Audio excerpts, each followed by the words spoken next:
Assalamu alaikum warahmatullahi wabarakatuh. Alhamdulillahi rabbil alamin. Wassalatu wassalamu ala rasulillah sallallahu alaihi wasallam. Naam, leo tunaangalia adabu za mitandao ya kijamii.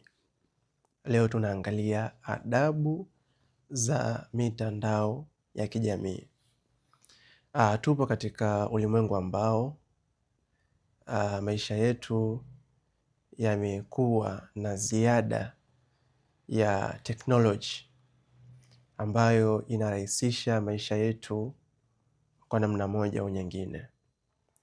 Lakini tunapokuwa na technology, mfano kama social media platforms, mitandao ya kijamii, tunahitajika pia kufahamu adabu za kuweza kutumia hizo technology katika njia ambazo tutafaidika, lakini pia tutakuwa tunakwenda sambamba na misingi ambayo dini yetu inavyotuongoza.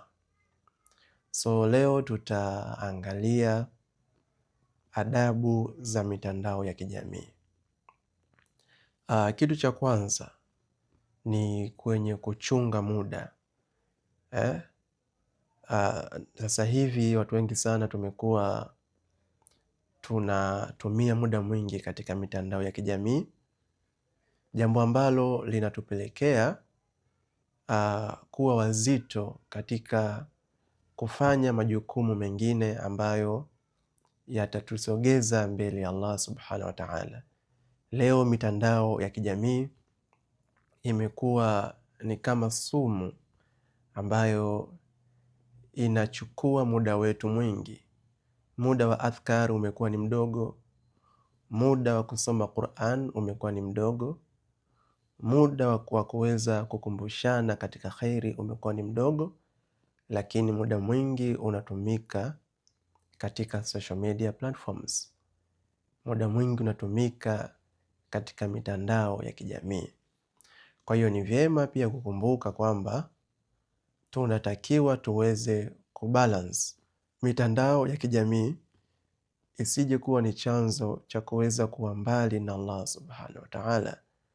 Tunatakiwa tuweze kutafakari na kujua kwamba hii mitandao ni kitu ambacho kimewekwa kwa ajili ya kurahisisha maisha yetu na si kwa ajili ya kuweza kutuweka mbali na Allah subhanahu wa ta'ala.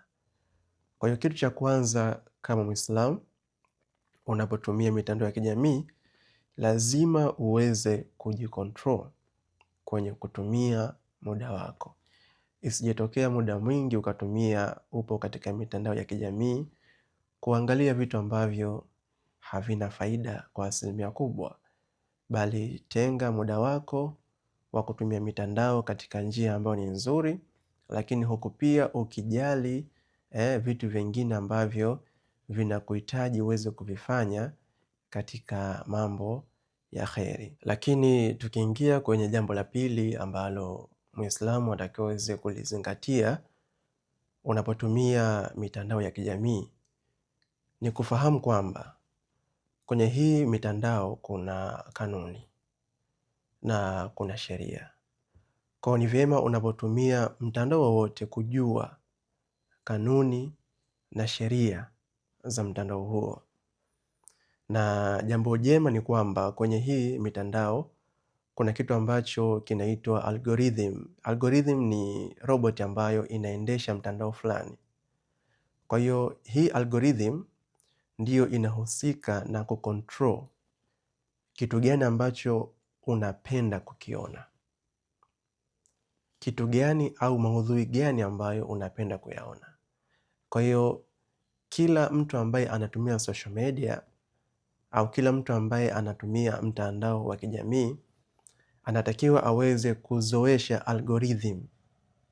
Aweze kuzoesha ule mtandao ni content gani anataka aone mara kwa mara. Kwa hiyo kwako Muislam, mfano labda unaingia YouTube kujifunza vitu mbalimbali, hakikisha pale unapo search, pendelea kusearch mafundisho ya Kiislamu, search Qur'an, search hadithi Kwa hiyo unapo search vitu kama hivyo, maana yake ni kwamba algorithm inakuwa inakusogezea vitu vinavyoendana na vitu ambavyo unavyovitafuta mara kwa mara. Lakini ukiwa hauna balance kwenye vitu ambavyo unavyovitafuta, mara nyingi hupelekea kupata content zenye michanganyiko. Utapata content ambazo hazina maudhui mazuri. Kuna uwezekano mkubwa wa kutumia mitandao ya kijamii huku ukiwa umejali misingi ya dini yetu. Mfano, ukiingia kwenye mtandao wa Instagram, kuna sehemu ambayo unaulizwa kwamba hii content umeipenda. Kwa hiyo unapokubali kwamba umeipenda, maana yake ile algorithm inakuwa inakuletea content nyingi zenye mfanano wa ile ambayo ulioipenda. Mfano, kuna maudhui ya Qur'ani, umeyapenda, umelike, umecomment, algorithm inakuletea mfanano wa content kama hizo. Kwa hiyo inawezekana kutumia mitandao ya kijamii huku tukilinda misingi ya dini yetu. Kwa hiyo kwenye jambo la pili hili ni kuhakikisha kwamba tunapotumia mitandao ya kijamii tufahamu zile sheria zao wanazozitoa, kwamba tusitumie tu bila ya kuwa na elimu, bila ya kuwa na ujuzi. Tunapotumia mitandao ya kijamii bila ya kuwa na ujuzi, unakuta mtu sasa anasema kwamba mitandao ya kijamii haifai au mitandao ya kijamii ina maudhui ambayo hayafai. Kumbe kuna taratibu ambazo unaweza kuzifata ukawa unaona mambo yenye kheri. Na sasa hivi wakati umebadilika, vitu vingi sana kwenye mafundisho ya kheri, kwenye kukumbushana, kwenye kupeana taarifa mbalimbali zinapatikana kwenye upande wa social media, kwenye mitandao ya kijamii. Kwa hiyo hatuwezi kukwepa kutumia mitandao ya kijamii, bali tunachoweza kukifanya ni kuangalia tunaweza vipi kunufaika na hii mitandao ya kijamii, kuweza kujifunza vitu mbalimbali kuhusiana na dini yetu bila ya kuharibu misingi ya dini yetu.